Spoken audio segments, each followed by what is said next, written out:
Hello, this is Vern, and if the painful feeling of shame from your love past is limiting your capacity to step into an amazing and healthy relationship today, stick around because I'll be demystifying how to transcend that painful feeling in our episode today.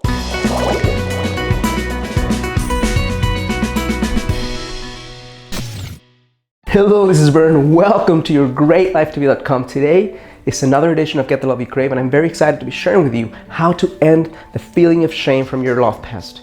I connect with so many women who have the capacity to create an amazing relationship. They're smart, they're beautiful, they're accomplished, they take care of their bodies, they're great moms, many of them.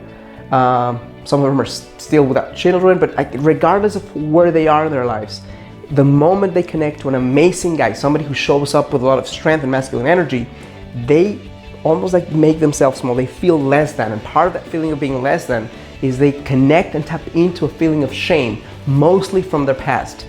Shame from the way they've done things, shame from the way they've experienced love, shame from the mistakes they've made, shame from the things that have been done to them. And when they connect to that feeling of shame, it's almost like an immobilizing factor that prohibits them from opening up, creating deeper attraction, calling that man into their life, and then showing up as a high-value woman. That's all those things happen as a result of staying in the feeling of shame. So what I'm going to be sharing with you right now is 4 simple steps whenever you feel a sense of shame about what you've gone through to transcend it in such a way that you can get what you really want, which ultimately it's a conscious, open, amazing relationship with a guy who deserves your love. The first step that I'll say is very, very important if you want to transcend this feeling of shame is to acknowledge it and feel it. If you try to push it away, which is what most human beings do, the moment you feel that feeling of shame is so sharp and it's one of the most painful feelings for any human being, the most common behavior is to push it away, pretend it's not there, try to change it instantly and not acknowledge the presence of it or the message that it's trying to give you.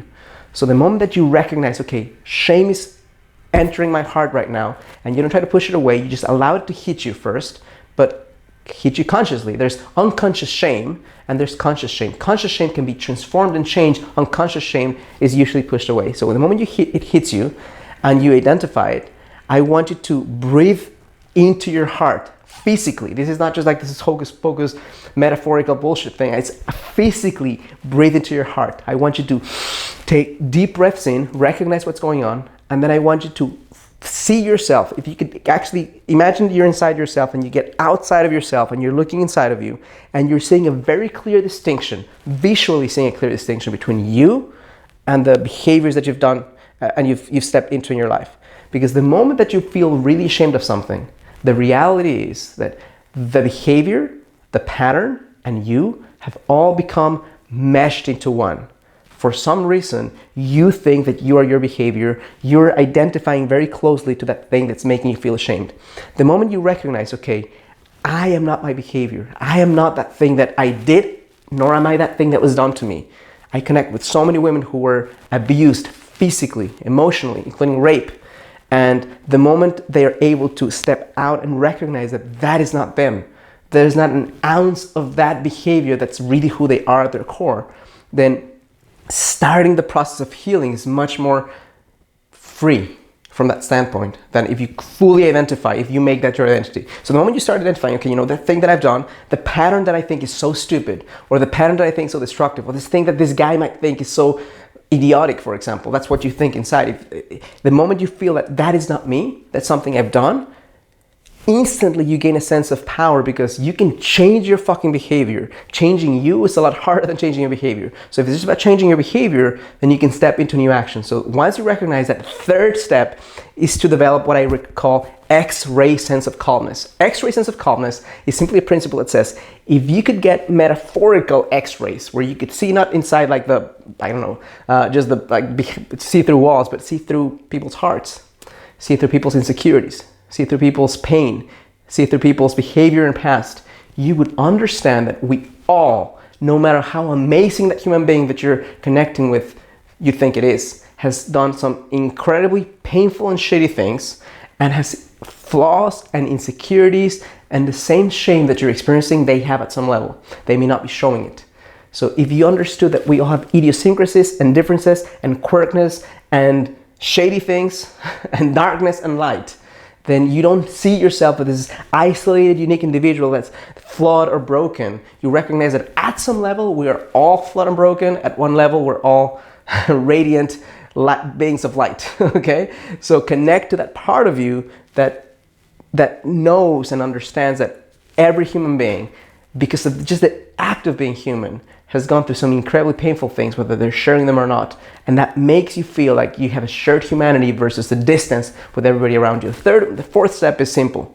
Once you allow all of that to sink in, but you still have that vibration, because here's the thing, because you didn't push the pain is now inside of your system, physically inside of your body.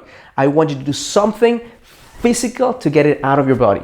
I want you to physically move differently. I want you to do something that requires breath, that requires movement, that requires flexibility, and that could be exercise, jumping jacks, it could be dancing, it could be punching a bag, it could be anything that gets the energy out of your system so that it doesn't translate into depression, it doesn't translate into pain, it doesn't translate into back pain, it doesn't translate into something that's gonna eventually create stiffness or pain in the body.